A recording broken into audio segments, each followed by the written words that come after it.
გამარჯობა, მე ვარ ნიკოლოზ ჟელანტიაშვილი, დაბადებული თბილისში, გაზრდილი თბილისში, ასევე მუშაობდი ტაქსზე, კურიერად, სხვადასხვა პროფესიები მაქვს, ბევრგან მუშაობდი, ძირითადად ტაქსი და ეხა კურიერად მუშაობ ამჟამად.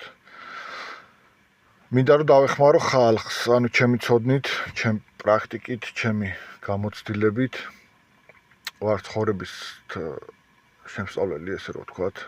რელიგია იქნება, ისტორია იქნება, ენერგიები იქნება, ბიოენერგეტიკა იქნება, თუ რა იქნება, ყველაფერთან დაკავშირებით, ყველაფერთან მიმართებაში ცოტა გამოცდილება მეც მაქვს და ჩემი აზრი გამაჩნია. მინდა რომ გაგიზიაროთ ასევე ურთიერთობები, ეს ოჯახური მდგომარეობები რა არის, საით მივდივართ, საიდან მოვედით, როგორანაირად, ყველაფერთან დაკავშირებით მინდა რომ ინფორმაცია მოგაწოდოთ ჩემებურად.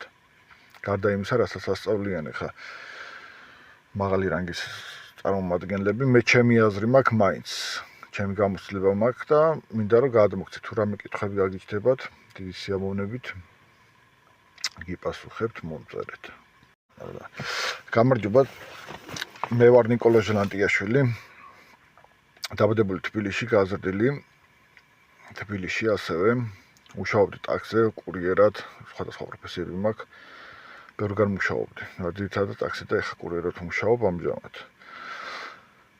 მინდა რომ დავეხმარო ხალხს, ანუ ჩემი ცოდნით, ჩემი პრაქტიკით, ჩემი გამოცდილებით, ვარ ცხოვრების შემსწავლელი, ესე რომ ვთქვათ, რელიგია იქნება, ისტორია იქნება, ენერგიები იქნება, ბიოენერგეტიკა იქნება, თუ რა იქნება, ყველაფერთან დაკავშირებით, ყველაფერთან მიმართებაში ცოტა გამოცდილება მეც მაქვს და ჩემი აზრი გამაჩნია. მინდა რომ გაგიზიაროთ ასევე ურთიერთობები, ეს ოჯახური მდგომარეობები რა არის, საით მივდივართ, საიდან მოვედით, როგორანაირად, ყველაფერთან დაკავშირებით მინდა რომ ინფორმაცია მოგაწოდოთ ჩემებურად. გარდა იმისა, რასაც ასწავლიან ახლა მაღალი რანგის წარმომადგენლები, მე ჩემი აზრი მაქვს მაინც, ჩემი გამოცდილება მაქვს და მინდა რომ გადმოგცეთ, თუ რამე კითხვები გაგიჩნდებათ, დიდი სიამოვნებით გიპასუხებთ, მომწერეთ.